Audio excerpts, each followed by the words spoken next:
नमस्कार, आप सभी का हमारे चैनल पर स्वागत है। आज मैं आपको एवरीथिंग विल बी फाइन का 7th चैप्टर एक्सप्लेन करूंगी। अगर आपको वीडियो पसंद आए तो आप लाइक, शेयर, सब्सक्राइब और कमेंट कर सकते हैं अगर आप चाहें तो, नहीं तो कोई ज़बरदस्ती नहीं है।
शादी की सारी रस्में हो चुकी थीं और अब ब्राइड के परिवार को तोहफे देने की बारी आती है।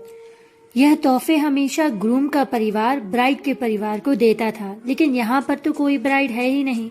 लेकिन सेक्ट लीडर जियांग, जो कि एक सेक्ट लीडर हैं, अपने पद के इतना बड़ा होने के नाते वे यह तोहफे हंगवनजुन के परिवार को देते हैं। क्लान लीडर के हेड कॉन्सर्ट होने के नाते हंगवनजुन को भी काफी सारे तोहफे दिए जाते हैं।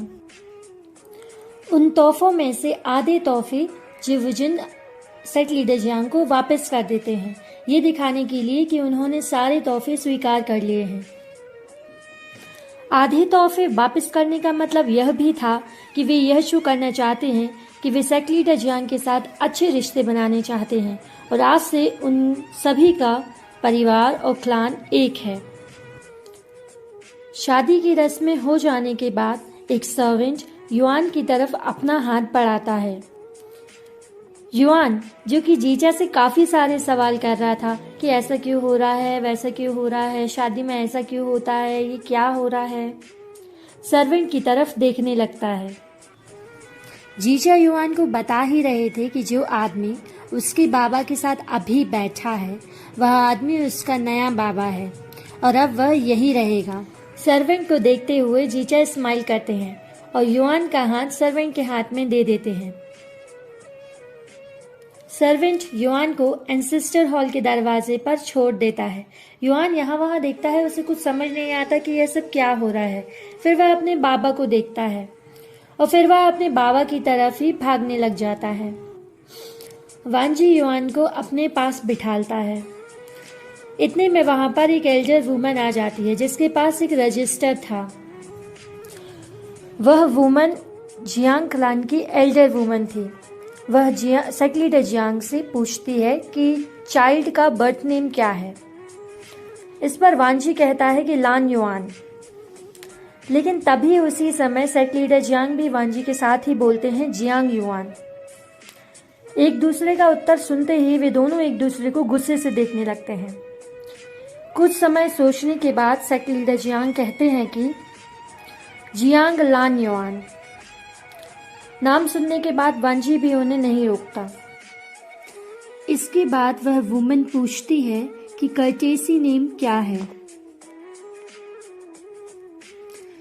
इस पर जियांगचांग वांजी की तरफ देखने लगता है क्योंकि उसे नहीं पता कि उसे युआन का कर्टेसी नेम क्या रखना है। इस पर वांजी उत्तर देता है कि जियांग लान शीजुई। और वह एक बार फिर से ये सोचने लगता है कि वह यह सब अपने बच्चे के लिए कर रहा है।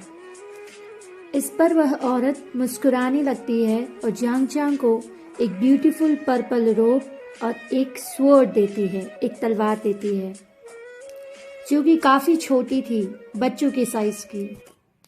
जियांगचांग उन कपड़ों और तलवार को युआन को दे देता है। युआन तो बच्चा है, उसे नहीं पता कि क्या हो रहा है और बच्चे तो नई चीजें देख के खुश हो ही जाते हैं, तो वो झटपट ये चीजें ले लेता है और मुस्कुराने लगता है। हांग वनजून और जियांगचांग दोनों का ही एक्सप्रेशन काफी नॉर्मल था, लेकिन ये कोई नहीं जानता कि उनके मन में जो तूफान उठ रहा है वह कब समाप्त होगा। जिवुजुन और लान कीरान युआन के नाम सुनकर काफी ज्यादा शॉक थे, लेकिन वे दोनों फिर मुस्कुराने लगते हैं। फिर सब लोगों को चीयर्स करने के लिए चाय परोसी जाती है। वेडिंग कपल को भी चाय परोसी जाती है। जिन्हें शराब पीना उन्हें शराब दी जाती है। सभी मेहमान एक साथ कॉन्ग्रेचुलेशन कहते हैं और प्याला पी जाते हैं। शादी एंसेस्टर हॉल के अंदर हुई थी, इसलिए सारे मेहमान एंसेस्टर हॉल के बाहर जो बड़ा लिविंग हॉल बना हुआ था वहां पर बैठे हुए थे। इसके बाद सभी अपना एक और प्याला भरते हैं और जियांग लान शीजुई कहते हुए उस प्याले को भी पी जाते हैं। इसके बाद सभी खाना खाने लगते हैं। जियांगचांग थ्रोन पर बैठता है और लान वांजी भी उसके साथ थ्रोन पर बैठता है और युआन थ्रोन के बाजू में रखी हुई एक कुर्सी पर बैठता है क्योंकि वह रियल हायर नहीं है। लान वांजी और जियांगचांग का एक्सप्रेशन काफी नॉर्मल था। लान वांजी के हाथ में बंधी हुई मुट्ठी बिल्कुल सफेद हो गई थी। इसके बाद सभी समारोह का आनंद लेने लगते हैं। वे बहुत शराब पीते हैं और बातें करने लगते हैं। युआन को नींद आने लगती है, इसलिए लान वांजी उसे कमरे में ले जाने लगता है और वह सभी से आज्ञा मांगता है कि वह अब अपने कमरे में जाना चाहेगा। सभी हामी भरते हैं। इतने में एक मेड वहां आ जाती है और हांग वनजून को उनके नए कमरे में ले जाने लगती है।